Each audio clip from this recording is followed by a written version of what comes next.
1 Coríntios 1, do 18 ao 20, que fala assim: porque a pregação da cruz é loucura para os que perecem, mas para nós que somos salvos é o poder de Deus. Porque está escrito: eu destruirei a sabedoria dos sábios e reduzirei a nada o entendimento do prudente. Onde está o sábio? Onde está o escriba? Onde está o inquiridor deste mundo? Não tem Deus feito insensata a sabedoria deste mundo? Deus amado e misericordioso, mais um momento de honra em minha vida, onde tu preparastes uma palavra que eu transmitisse para a sua igreja. Ô, Senhor, me coloca no meu lugar de insignificância e toma, Senhor, essa palavra, Senhor, toma a minha voz, para que a tua igreja ouça, Senhor, o que tu queres. É o que eu te peço e te agradeço, em nome de Jesus. Amém. Irmãos, antigamente, né, se demorava uns 200 anos, mais ou menos, para alguma invenção, né, ela revolucionasse a sociedade da época. Foi assim com o fogo, foi assim com a roda, foi assim com o trem, a carvão, né, telégrafo, né, tem mais ou menos esse período. Um pouco mais, um pouco menos. Mas, há apenas 74 anos atrás, em 1947, um ano depois do final da um ano depois do final da Segunda Grande Guerra, o primeiro computador, ele pesava 30 toneladas.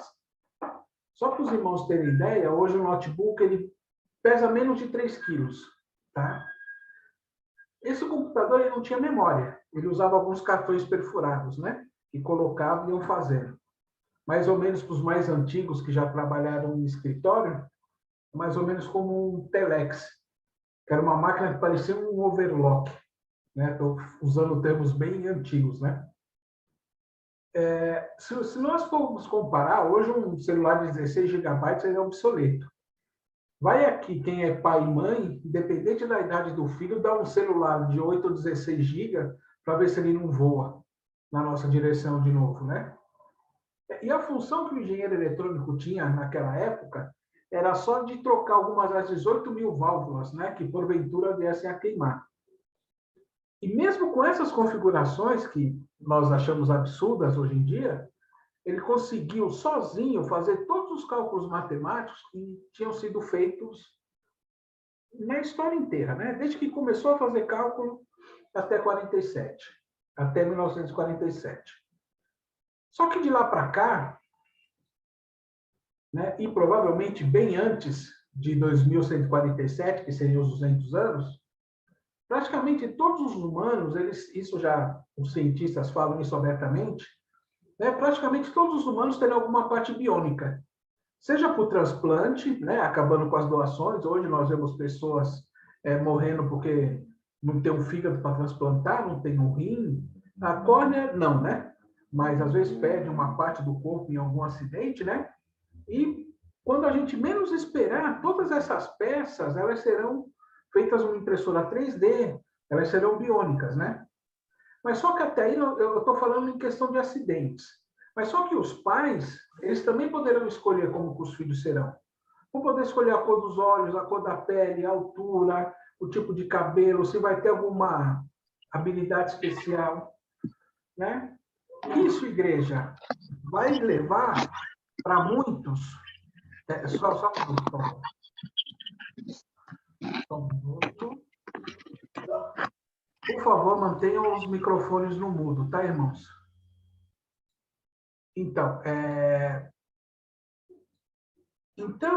igreja, o que acontece? Isso, para alguns, vai mostrar, entre aspas, a inutilidade de Deus. Né? Tem um canal que eu acompanho no YouTube, que colocou no título de um dos vídeos a seguinte pergunta: se você acredita em Deus, você é menos inteligente de quem não acredita?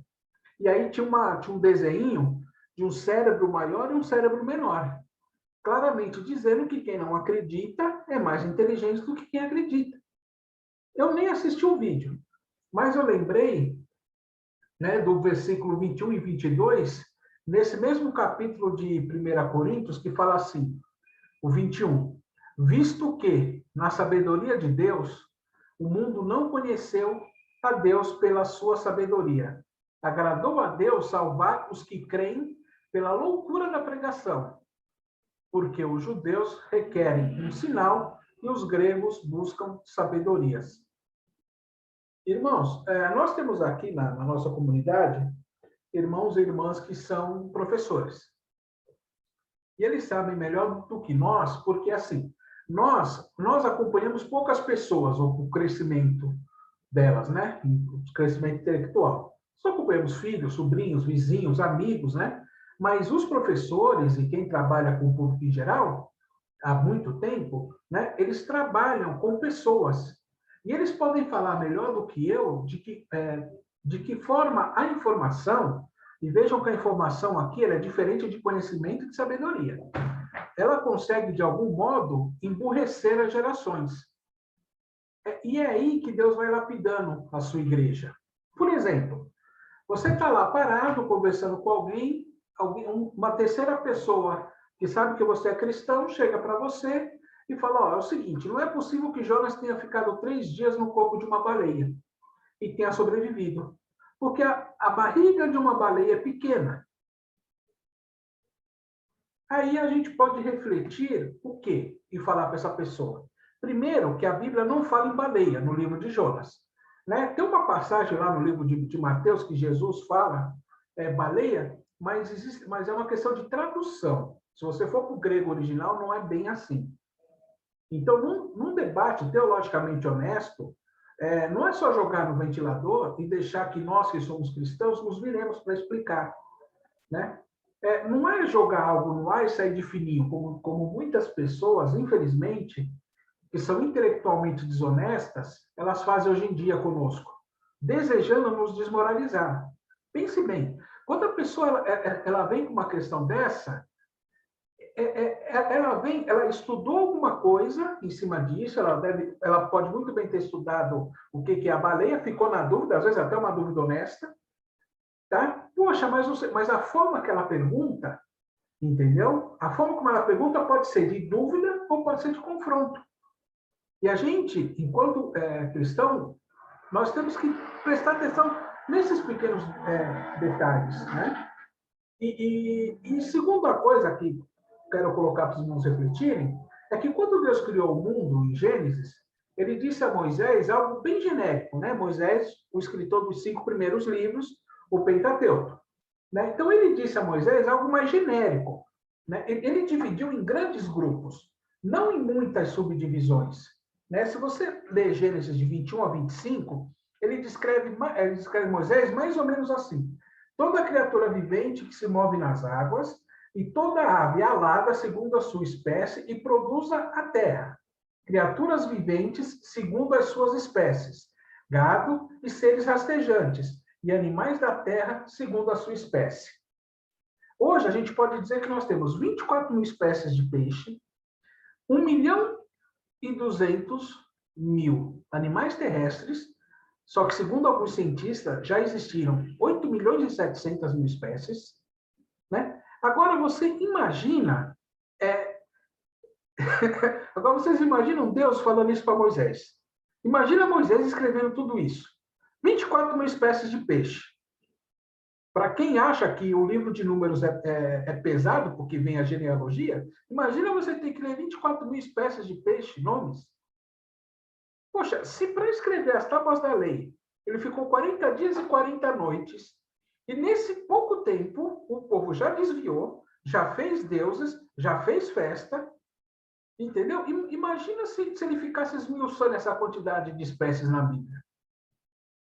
Aí, como eu disse acima, porém, para as pessoas que são intelectualmente desonestas, não basta falar, por exemplo, grande peixe, como é a tradução grega.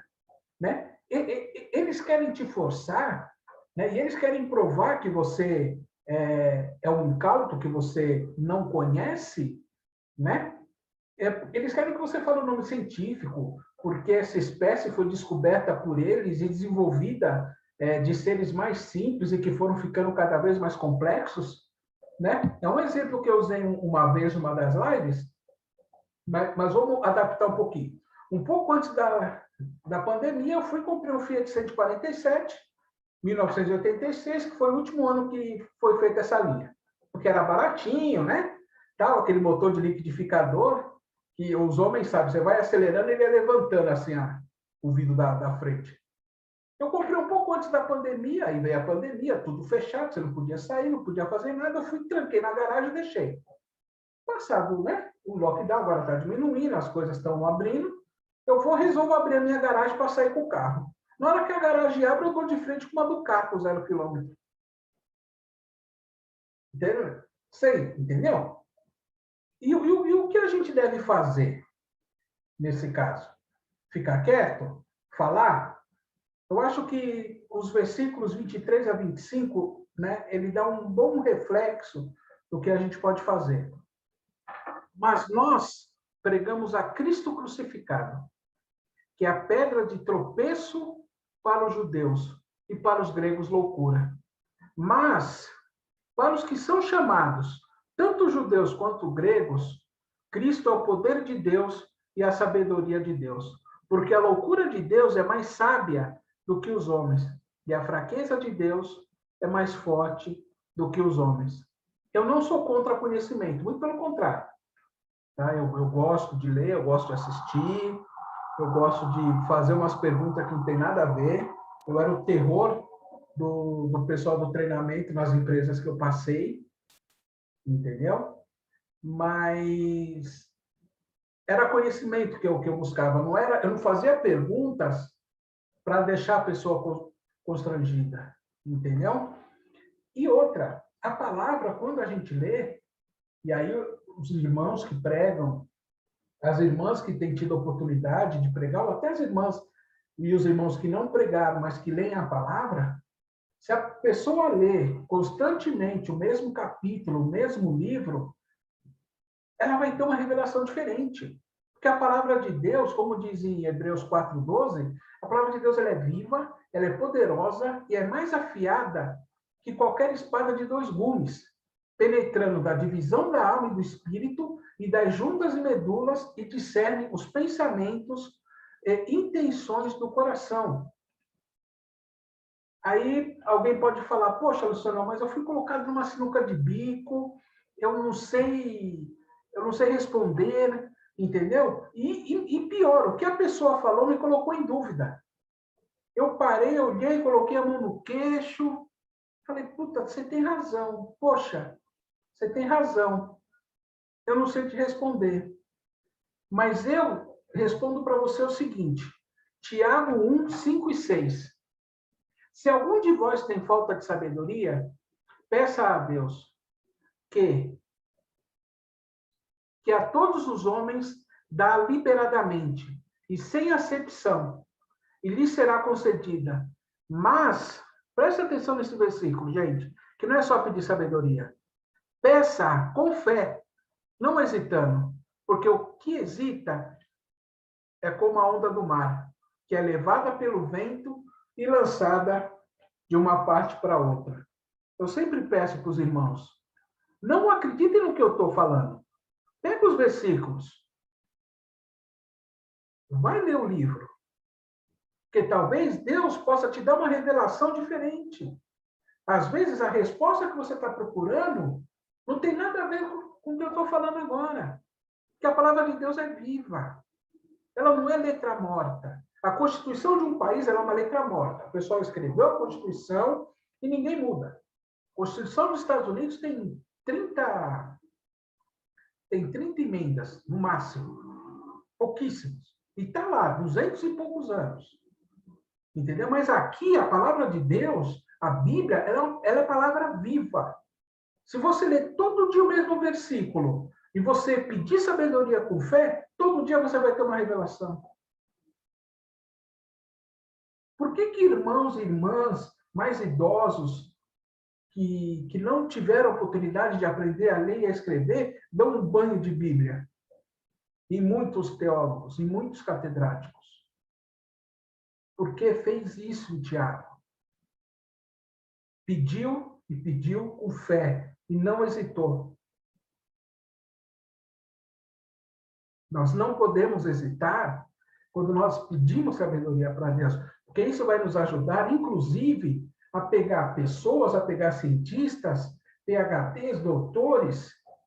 Existem, se vocês procurarem na internet, vocês verão doutores que pegaram a Bíblia e falaram assim: eu vou provar que esse livro é uma farsa. E quando acabaram de ler o livro, estavam convertidos, estavam de joelhos pedindo perdão.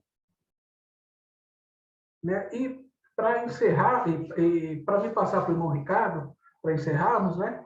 Eu gostaria de citar os versículos 28 e 29, que fala assim: e Deus escolheu as coisas vis deste mundo, e as coisas que são desprezíveis. Sim, as coisas que nada são, para aniquilar as coisas que são, para que nenhuma carne se glorie em sua presença.